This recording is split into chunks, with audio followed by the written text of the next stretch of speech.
Hey guys, so yeah, I was diagnosed with pneumonia on Friday and I've just finished off the course of the 2 antibiotics they gave me today. So I'm still not top notch, but I'm feeling more normal and so forth. And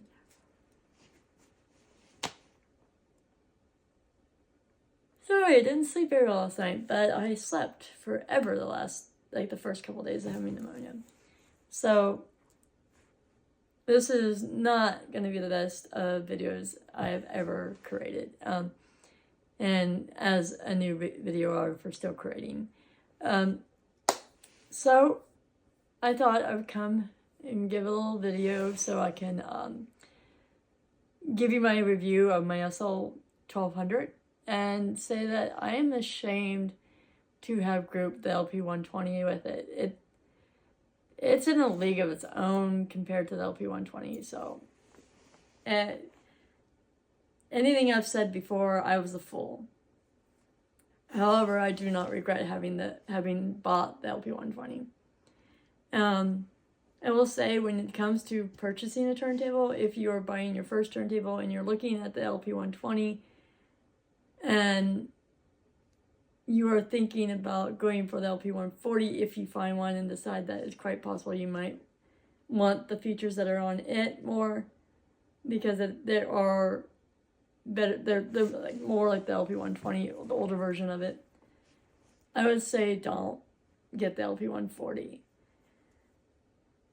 Just go looking for a 30-year-old LP or 30-year-old SL-1200, because it's about the same price of what the LP-140 would be.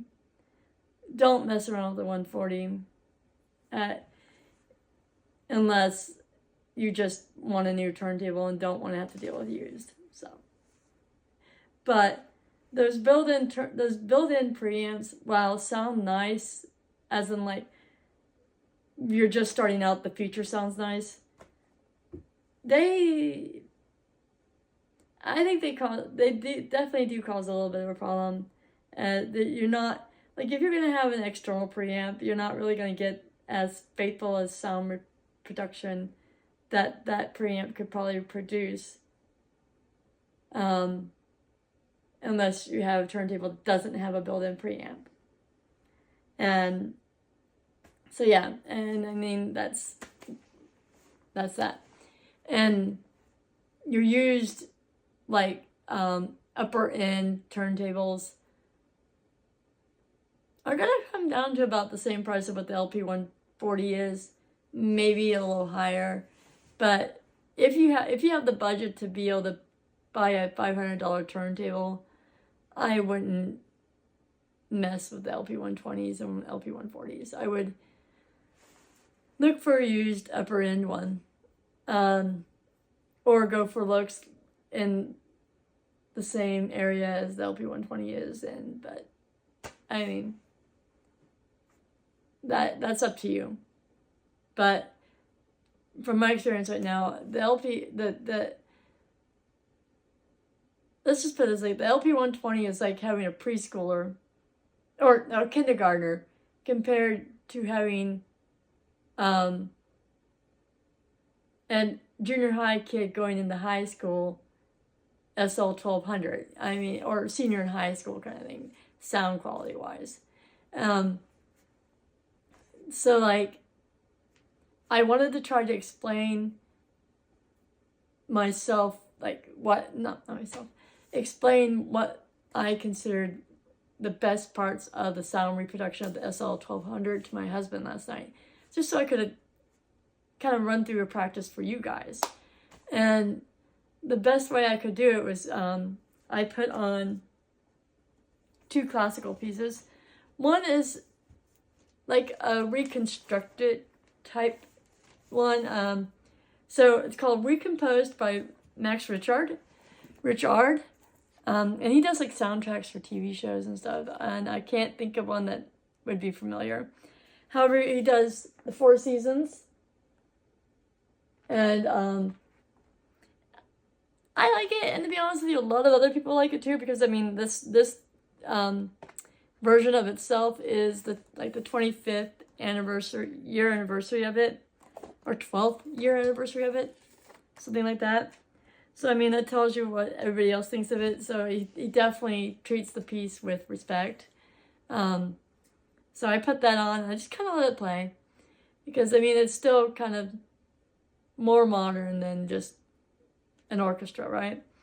So then, because my daughter wanted to learn how to play the flute, my husband decided to start playing Bolero streaming on Bluetooth, and so I picked up a copy of Bolero on a record out of the dollar bin. And this one, the cover, I don't actually think it looks like it's from the 70s, but you know, you never know. It could be.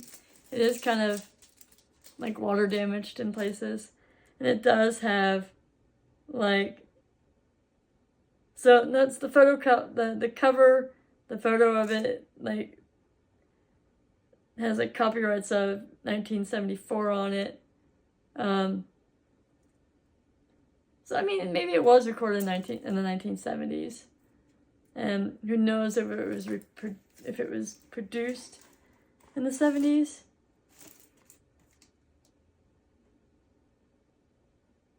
Maybe it was, because I mean, that's the date I'm seeing is 1974 on there.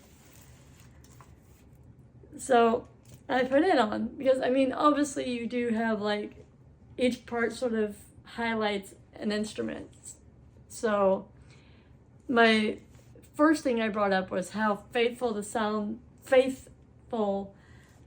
reproduction was for each instrument. Is that I said it felt like you were sitting in the audience or in the theater of an orchestra playing on the stage of, and the sounds and stuff coming at you from each direction, and the distance you might be from it, you are sitting in like the best spot acoustically for every piece of that piece to hear it.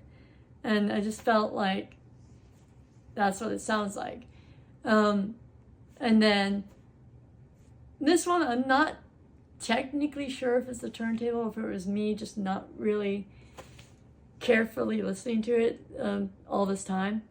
But there's this part where, you know, if you've ever heard Bolero, and if you've ever saw an interview from like the 90s or the 80s or something where a guy likens the piece to like having sex, so like the build up in the volume of the song, so you get to the point where it's like almost like the normal part of the volume part of the piece, which is about midway, and you start hearing it speed up, the tempo speed up. I've never heard that until listening to it on the SL-1200. It being on the turntables, or maybe my ear picks it up better because it's not listening for other things. I don't know. It's just I've never heard it before. And then next, which is my last and final part of it, was that, you know how sometimes in sound reproduction that, I mean, this is depending on how good speakers are and stuff like that, but how sometimes, for instance, like Paul and Linda McCartney song is on McCartney's first album, Paul McCartney's first album, McCartney. I had it playing when I first bought it, the LP-120, and I just upgraded the stylus because I didn't like the stylus that came on it. There was this point where I'd never heard Paul's and Linda's voice so separate from each other in this song that I was amazed by it. And, you know, I would definitely say that Linda's voice had its own sound identity, Paul's voice had its own sound identity, Paul's guitar and the instruments had their own sound identity within that record, right? So I felt like each instrument, even when they're playing as an orchestrated whole, you can hear each separate instrument by itself, even, you know, in without even trying to listen for it, kind of thing. And that, I think, adds to the mystique of even though you're sitting in your living room or your basement or whatever part of your house, you feel like you're sitting in a theater with the orchestra up on the stage. I mean, and me describing this to you is probably, I would say this is probably what audiophiles look for, and they may not describe it to you this way, but maybe they can't describe it to you this way. Maybe they just like want to say words like nuancy and bright, and I mean words that took me time to figure out what they meant, you know, and I get it now, and I will use them, but I will admit to being stupid and an idiot and not being able to understand them, so I'm trying to word them enough and describe them so you who may not be an audiophile will get why people that care so much about sound do.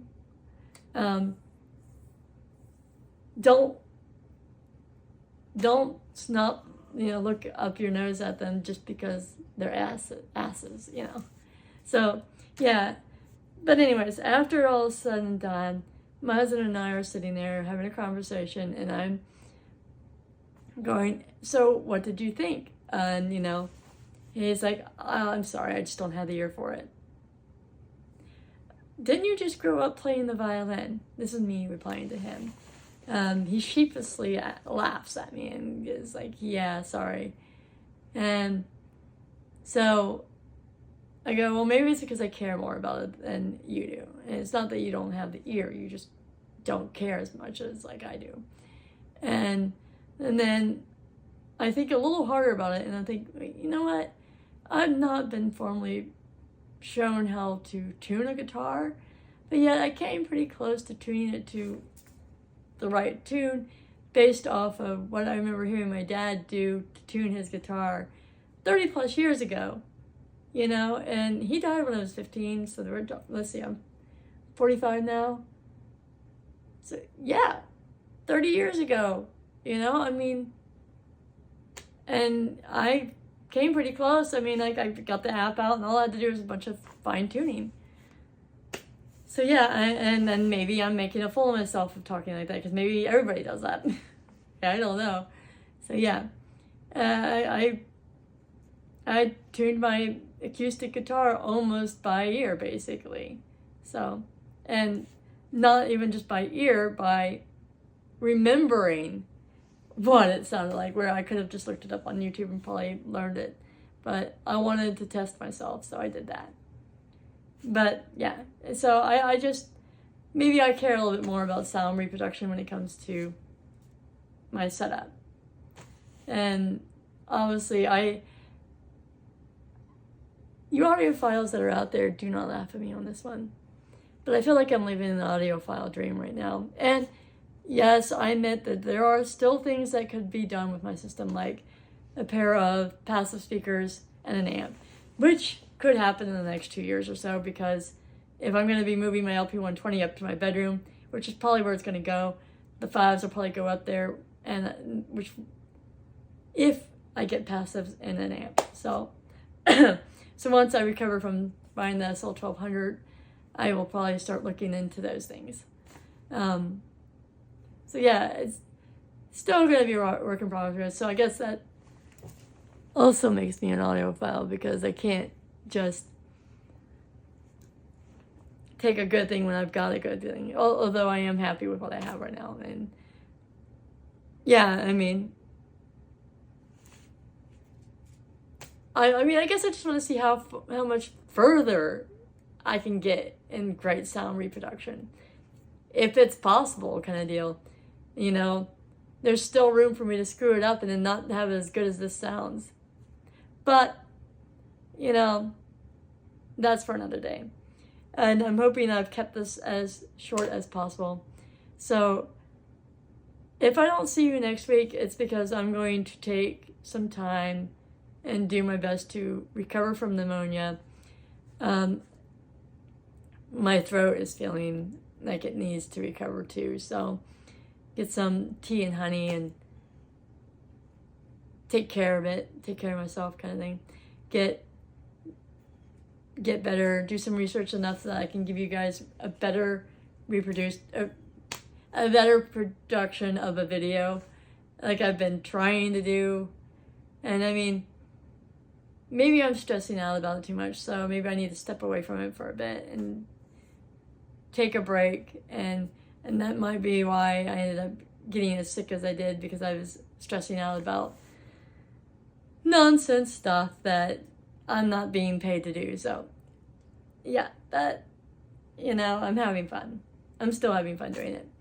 So I will get back to you guys when I can. I might pop back next week, give an update kind of thing, depending on how my voice sounds, how I feel. Right now I'm feeling pretty normal, so I'm probably not gonna bounce back and have pneumonia again, but seeing how I can't really guarantee my health at the moment, we'll just see what happens. And please hit that like, subscribe button. I will start trying to put out more worthwhile videos for you guys. I will come up with another behind the music. Maybe I'll pick the delays or something, or that new singer I've ended up liking, which I don't think I actually have an album up here, right? I think it's Bad B. Yeah, I don't know how to say her name because I haven't watched any interviews with her because I've been so sick. I just haven't really been able to watch anything else but binging disasters on YouTube. Yeah, the thing that made me start this, and I'm bored out of my mind now, so, which is the reason why you're getting this video. So I'll see you guys later. Bye.